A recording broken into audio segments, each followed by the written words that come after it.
Hey everyone, welcome back.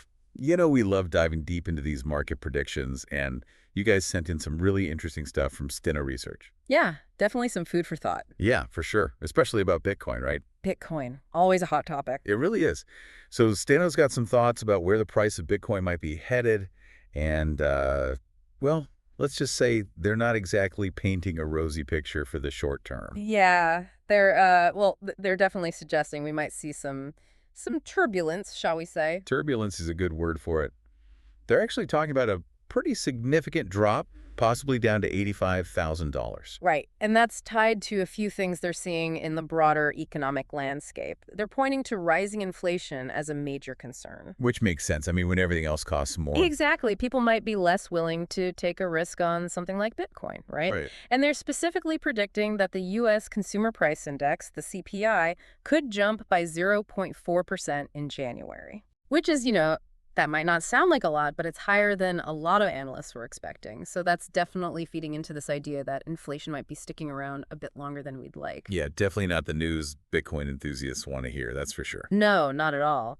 And on top of that, they're talking about a potential overheated derivatives market, which sounds a little, A little complicated, yeah. yeah, a little jargony, right? Yeah.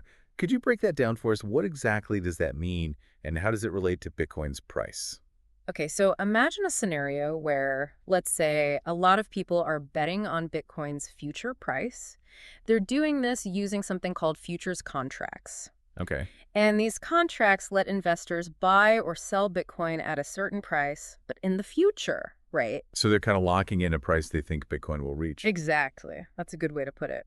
And right now, the number of these contracts that are outstanding, or what they call open interest, is really high. Steno is saying that often this could be a sign that the market is a little too optimistic, maybe a little too frothy. Meaning it's kind of like a bubble that's ready to burst. Yeah, that's a good analogy. And if those bets start going sour, if the price of Bitcoin doesn't go the way people are hoping, you could see a lot of selling very quickly, kind of a domino effect. Got it. And I imagine this whole thing is made even more uh, volatile because of leverage. Oh, absolutely. Leverage is a huge factor here. It basically allows traders to amplify their gains, but also their losses. So it's a double-edged sword. It definitely is. You can make a lot of money quickly if things go your way, but if the market turns against you, you can lose a lot very quickly too. Right, because you're essentially borrowing money to make those bigger bets. Exactly. And when things start going south, those leveraged traders are often forced to sell their positions fast to avoid, really catastrophic losses.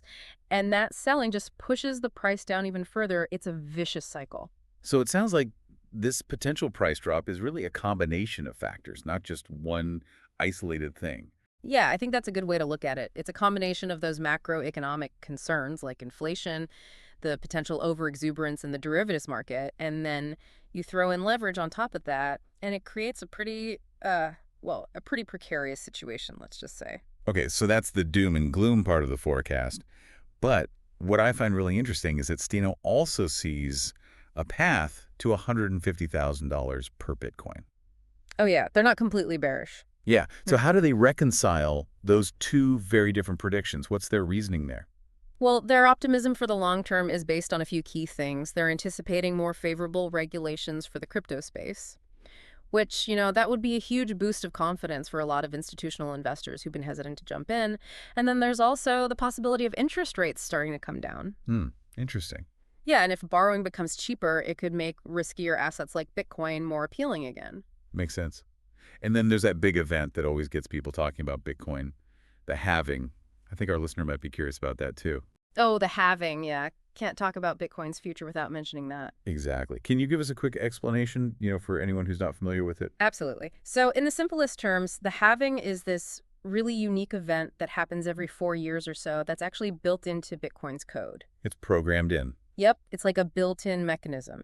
And what happens is the reward that miners get for basically adding new blocks to the blockchain gets cut in half.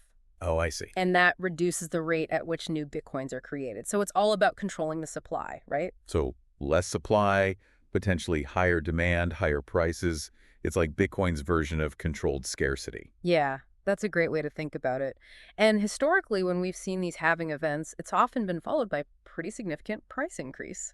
It's fascinating how this event that's literally built into the code can have such a big impact on the market. It really is. And it's a good reminder that Bitcoin's price isn't just about what investors are feeling or thinking at any given moment.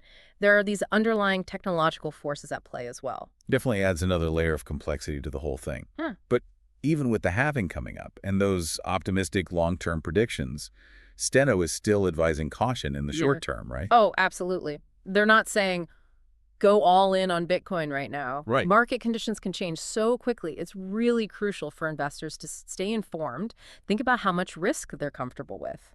Don't make decisions based on fear or FOMO, as they say. Yeah, exactly. The fear of missing out. So it's all about finding that balance between like being aware of the potential risks, but also not letting fear paralyze you. That's a great way to put it. It's a balancing act for sure.